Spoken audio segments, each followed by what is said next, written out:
टीटेट exam की सबसे important theories में से एक है हमारी ली विगोस्की की सोशियो कल्चर थ्योरी। आज हम लोग पढ़ेंगे सामाजिक सांस्कृतिक सिद्धांत जो कि विगोस्की ने दिया है, उसके बारे में कंप्लीट डिटेल लेंगे। इस वीडियो को देखने के बाद विगोस्की से आए हुए सारे क्वेश्चंस को आप आसानी से कर पाएंगे। मात्र 10 मिनट की वीडियो देखिएगा और आप सीटेट में हर बार यहाँ से सवाल बनता है, तो यानी मान के चलिए आपका जो है 1 से 2 नंबर के क्वेश्चन यहाँ से बिल्कुल बनने बिल्कुल फिक्स हो जाएंगे। तो चलिए पढ़ते हैं इसको फटाफट से। सबसे पहला हमारा ली विगोस्की क्या है। एक रूसी वैज्ञानिक थे जो कि मनोवैज्ञानिक थे, रूस से थे और वहाँ के मनोवैज्ञानिक थे जिन्होंने सामाजिक सांस्कृतिक सिद्धांत का प्रतिपादन किया था। यह सिद्धांत हमें बताता है कि बच्चा अपने समाज यानी कि सोसाइटी और संस्कृति यानी कल्चर से इंटरेक्शन यानी अंतःक्रिया करके सीखता है, यानी कि सामाजिक अंतःक्रिया के बाद बच्चे का विकास होता है। ये बात किसने कही है? विगोस्की ने कही है। कई बार आपसे एग्जाम में ऐसे क्वेश्चन बनते हैं। जरा है विगोस्की, देख सकते हैं आप इनको। हाँ, अब इनकी सोशो कल्चर सिद्धांत के बारे में थोड़ा सा पढ़ते हैं। देखिए, विगोस्की के अनुसार बच्चे का जो संज्ञानात्मक विकास है यानी कि कॉग्निटिव डेवलपमेंट है, वो केवल व्यक्तिगत प्रक्रिया नहीं है बल्कि कैसी है? सामाजिक प्रक्रिया है।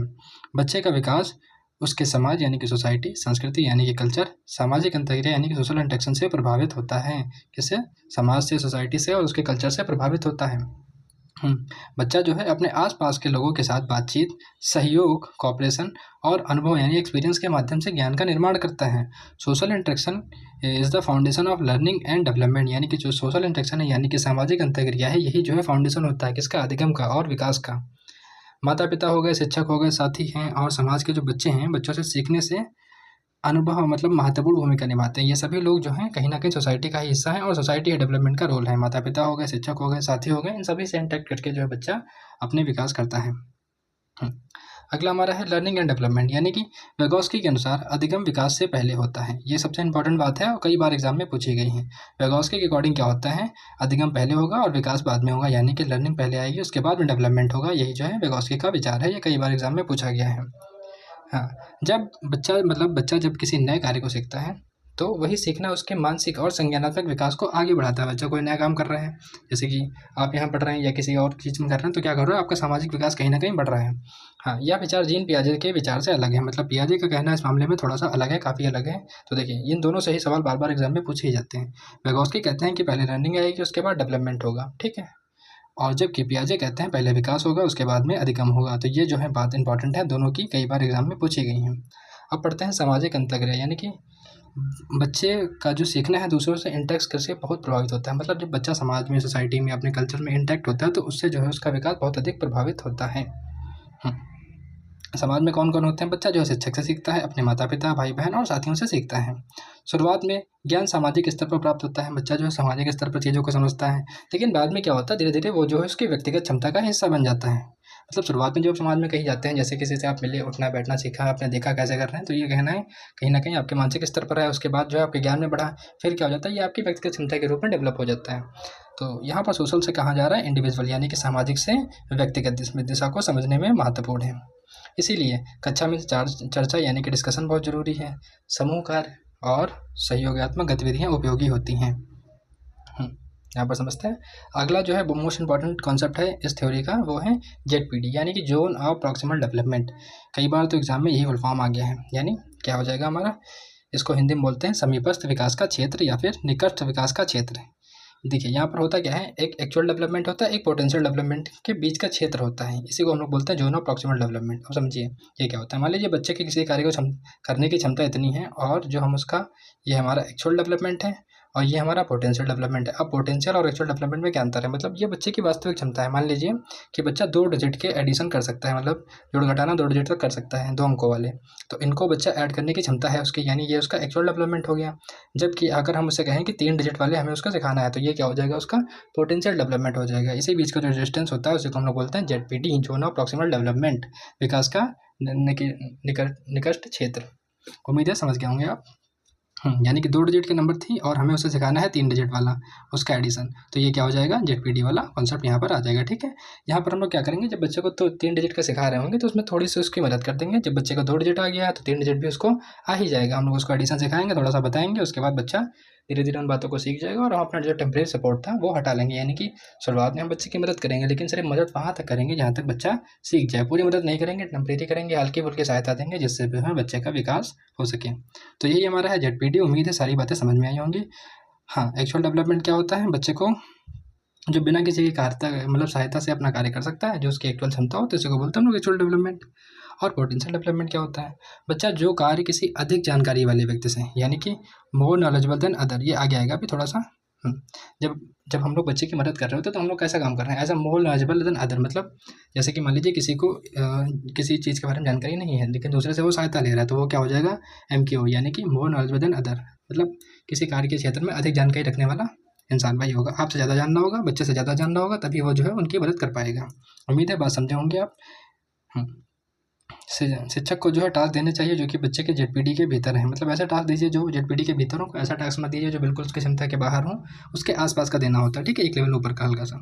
तो यहाँ पर देख लीजिए एग्जाम्पल आपने सुना ही होगा, साइकिल सिखाना, पहले साइकिल सिखाते हैं, धीरे धीरे पकड़ते हैं, फिर छोड़ देते हैं, तो क्या होता है, बच्चा साइकिल चलाना सीख जाता है। तो उम्मीद है आप ये समझ गए होंगे, यही हमारा ZPD का कॉन्सेप्ट। शुरुआत में बच्चा जब साइकिल सीख रहा होता है तो हम पीछे से पकड़ते हैं, गार्जियन पकड़ते हैं या फिर कोई भी बड़ा भाई बहन कोई पकड़ता है, बाद में धीरे धीरे उसको छोड़ देता है, तो बच्चा सीख जाता है। तो यही होता है हमारा ZPD का कॉन्सेप्ट। उम्मीद है आप समझ गए होंगे। आगे चलते हैं हम लोग। अगला है स्कैफोल्डिंग। स्कैफोल्डिंग क्या होता है, अब जब बच्चा मान लीजिए साइकिल सीख रहा था, उस टाइम जो टेम्परेरी मदद दी जा रही है, यानी पीछे से जो पकड़ रहा था, उसी को हम लोग बोलते हैं स्कैफोल्डिंग। यानी कि जब 2 डिजिट का बच्चे को आ रहा था और 3 डिजिट का उसको सिखाना था, तब क्या कर रहे थे, एक टेम्परेरी सपोर्ट दे रहे थे, बता रहे थे कि इसमें ऐसे होगा, यहाँ से कैरी लेंगे, यहाँ से एडिशन करेंगे, तब जो हो गया, इसी को बोलते हैं हम लोग टेम्परेरी सपोर्ट। मतलब ये सपोर्ट थोड़ी देर के लिए होती है, परमानेंट नहीं होती, बस हल्का सा उसको मदद करते हैं ताकि बच्चा अपने टास्क को पूरा कर सके।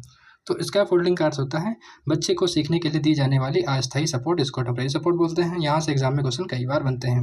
यह सहायता शिक्षक दे सकता है, माता पिता, किसी और अधिक जानकारी वाले व्यक्ति, जिसको बोलते हैं मोर नॉलेजेबल अदर। ये कई बार आपसे पूछा गया है, ध्यान रखना इसको।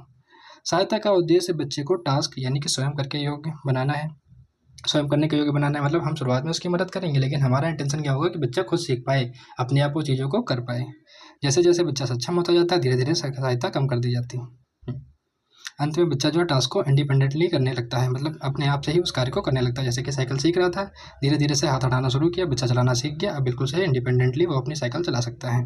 तो स्कैफोल्डिंग का मतलब क्या होता है, टेम्पररी सपोर्ट देना या गाइडेंस देना या फिर हेल्प करना। तो उम्मीद है समझ गए होंगे आप। आगे चलते हैं, वो नॉलेज नदर, ये भी आप समझ चुके होंगे। MQ वो व्यक्ति होता है जिसके पास लर्नर से अधिक नॉलेज होता है या फिर स्किल होती हैं। MQ केवल शिक्षक ही नहीं होते हैं, बल्कि माता पिता, बड़े भाई बहन या फिर कोई विशेषज्ञ या फिर कोई ऐसा इंसान जो कि आपसे ज़्यादा जानता हो उस बारे में, तो वही आपको गाइडेंस कर सकता है, सपोर्ट कर सकता है, स्कैफोल्डिंग प्रदान कर सकता है। अगला हमारी इंपॉर्टेंट बातें ये सारी यहाँ पर कवर हो चुकी हैं। अब देखते हैं भाषा पर लेकर के विगोस्की के विचार क्या हैं। यहाँ से कई बार एग्जाम में क्वेश्चन पूछे गए हैं। देखिए, विगोस्की ने लैंग्वेज को कॉग्निटिव डेवलपमेंट का महत्वपूर्ण साधन माना है। भाषा केवल कम्युनिकेशन का माध्यम नहीं है, बच्चे जो हैं भाषा के माध्यम से थिंकिंग, प्लानिंग, प्रॉब्लम सॉल्विंग और सेल्फ रिफ्लेक्शन में सहायता करती हैं। बच्चा भाषा के माध्यम से अपने विचारों को व्यवस्थित करना सीखता है। सामाजिक वातावरण से प्राप्त भाषा धीरे धीरे बच्चों की आंतरिक सोच बन जाती है। तो ये सारी बातें जो हैं आपको भाषा से रिलेटेड एग्जाम में पूछी जाती हैं। विगोस्की के अनुसार शुरुआत में लैंग्वेज और थॉट अलग अलग होते हैं, काफ़ी इंपॉर्टेंट कॉन्सेप्ट है। विगोस्की कहते हैं कि शुरुआत में क्या होता है, जो लैंग्वेज है, हमारी भाषा है, और हमारे जो विचार हैं, दोनों ही अलग अलग होते हैं, लेकिन एक समय के बाद दोनों ही आपस में कहीं ना कहीं अलाइन कर जाते हैं, जुड़ जाते हैं। विकास के साथ साथ दोनों एक दूसरे से जुड़ने लगते हैं और भाषा बच्चे की थिंकिंग को ऑर्गेनाइज करने में सहायता करती हैं। इसीलिए लैंग्वेज से क्या होता है, बच्चे का क्या होता है, ये कॉग्निटिव डेवलपमेंट होता है। यही आपसे एग्जाम में पूछा जाता है। पहले भाषा आती है, फिर विचार। अब आते हैं प्राइवेट स्पीच के कॉन्सेप्ट को। देखिए, स्पीच कई टाइप के होते हैं। एक होती है हमारी प्राइवेट स्पीच, एक होती है हमारी इनर स्पीच। देखिए, यहाँ पर समझते हैं प्राइवेट स्पीच। बच्चा जब अपने कार्य को निर्देशित करता है और नियंत्रित करने के लिए खुद से बातें करता है, तो उसे हम लोग प्राइवेट स्पीच कहते हैं। मान लीजिए कोई बच्चा यहाँ पर खड़ा है और वो किसी काम को कर रहा है, मान लीजिए कुछ भी कर रहा है, तो वो क्या करेगा, अपने आप को डायरेक्शन दे देगा, ये यहाँ होगा, वहाँ होगा, वो ऐसे होगा। तो ये क्या हो जाएगा, उसकी प्राइवेट स्पीच है, वो कहीं ना कहीं खुद को डायरेक्शन दे रहा है, खुद से बात कर रहा है, तो ये हो जाएगी उसकी प्राइवेट स्पीच। एक होती है हमारी साइलेंस स्पीच। एक बार इसके बारे में थोड़ा सा और जान लीजिए। जैसे कि बच्चा पजल सॉल्व करते समय खुद से बातें कर रहा होता है, ये पहले लगाऊंगा फिर दूसरा लगाऊंगा, तो ये सारे क्या हो जाएंगे, उसके प्राइवेट स्पीच की बातें हो जाएंगी। प्राइवेट स्पीच से बच्चा सेल्फ गाइडेंस प्रदान करता है, या सेल्फ रेगुलेशन में भी सहायता करती हैं, प्रॉब्लम सॉल्विंग में भी सहायता करती हैं। समय के साथ साथ जो इन बाहरी स्पीच है, उसी से जो है इनर स्पीच की ओर विकसित होती है। मतलब बच्चा शुरुआत में जो है थोड़ा सा बोल कर बात करता है, लेकिन बाद में जैसे जैसे उसका डेवलपमेंट होता है, वो जो है अपने आप को अंदर ही अंदर डायरेक्शन दे लेता है। यह मन के अंदर होने वाली भाषा, इसी को हम लोग बोलते हैं इनर स्पीच, आंतरिक भाषण। बच्चा बिना जोर से बोले मन ही मन अपने आप को जो है डायरेक्शन देता रहता है। ये लोग तो हम लोग भी करते हैं इनर स्पीच, कहीं पर भी आप जाएंगे मन में जो है अपने बोलते रहते हैं कुछ ना कुछ, तो उसी को बोलते हैं हम लोग इनर स्पीच। प्राइवेट स्पीच धीरे धीरे इनर स्पीच में बदल जाती हैं। यह उच्च स्तर की संज्ञानात्मक गतिविधियों और आत्मनियंत्रण में सहायक होती हैं। उच्च स्तर में, हाई लेवल में, समझ रहे हैं आप? हम लोगों में भी होता है। तो ये कल्चरल टूल्स कौन कौन से हैं, ये भी आपके एग्जाम में पूछे गए हैं। देखिए, सांस्कृतिक बच्चों को विभिन्न विभिन्न कल्चरल टूल प्रदान करती हैं। ये टूल बच्चे की थिंकिंग और लर्निंग को प्रभावित करते हैं। एग्जाम्पल के तौर पर देखते हैं, इसमें से आपके एग्जाम में कई बार ये एग्जाम्पल पूछे गए हैं। तो मैप्स आपसे एग्जाम में पूछा गया है, बाकी लैंग्वेज तो पूछी ही जाती हैं। लैंग्वेज है, नंबर्स हैं, सिम्बल्स हैं, मैप्स हैं, बुक्स हैं, राइटिंग है, ये सभी ध्यान रखना। लैंग्वेज और मैप जरूर ध्यान रखिएगा। कैलकुलेटर भी पूछा गया। तो लैंग्वेज को सबसे महत्वपूर्ण कल्चर टूल के रूप में एक माना जाता है। अगला जो मोस्ट इंपॉर्टेंट कॉन्सेप्ट है वो है मीडिएशन, यानी कि मध्यस्थता। जहाँ पर भी आपको स्टेटमेंट में मध्यस्थता दिखाई दे, आप चुपचाप विगोस्की को टिक लगा करके आ जाइएगा। समझिए यहाँ पर क्या है ये। बच्चे और उसके विकास, मतलब उसके इन्वायरमेंट, पर्यावरण के बीच में लर्निंग को लैंग्वेज, सिंबल, टूल और सोशल इंटरेक्शन से प्रभावित करते हैं। मतलब जो मीडिएशन का काम करते हैं बच्चे और उसके एनवायरनमेंट के बीच में, उसकी लर्निंग के बीच में, वो लैंग्वेज होते हैं, सिंबल्स होते हैं, टूल्स होते हैं और सामाजिक इंटरेक्शन होता है। जब बच्चा देखता है समाज में चीज़ों को, समझता है, भाषा के माध्यम से चीज़ों को जानता है, अपने विचारों को शेयर करता है, सिंबल्स के माध्यम से चीज़ों को जानता है, तो यही सब क्या हो जाता है, एज ए मीडिएटर का काम करते हैं बच्चे के विकास में। तो ध्यान रखना, मध्यस्थता का कॉन्सेप्ट जहाँ पर भी आ जाए तो वहाँ पर क्या लगाना है, विगोस्की। तो ये थे हमारे सारे इंपॉर्टेंट चीज़ें। इस माध्यम के द्वारा बच्चा अपने एनवायरनमेंट को समझता है, इसीलिए लर्निंग को एक मीडिएटिंग प्रोसेस भी कहा जाता है, मीडिएटेड प्रोसेस भी कहा जाता है, ध्यान रखना। अगला हमारा है कोलैबोरेटिव लर्निंग। ये कॉन्सेप्ट भी कई बार एग्जाम में पूछा गया है। विगोस्की के सिद्धांत में कोलैबोरेटिव लर्निंग का विशेष महत्व है। बच्चा एक दूसरे के साथ मिलकर सीखते हैं, मतलब कोलैबोरेशन में सीखते हैं, सहयोगात्मक अधिगम बोलते हैं इसको। इसमें क्या होता है, ग्रुप डिस्कशन होता है, पीयर लर्निंग होती है, पीयर में जोड़े में काम करते हैं लोग। ग्रुप में किसी प्रॉब्लम को सॉल्व करेंगे, एक टास्क दिया जाएगा, उसको ग्रुप बनाए जाएंगे कि आप इस काम को करिए, एक्टिविटीज़ करवाई जाएंगी।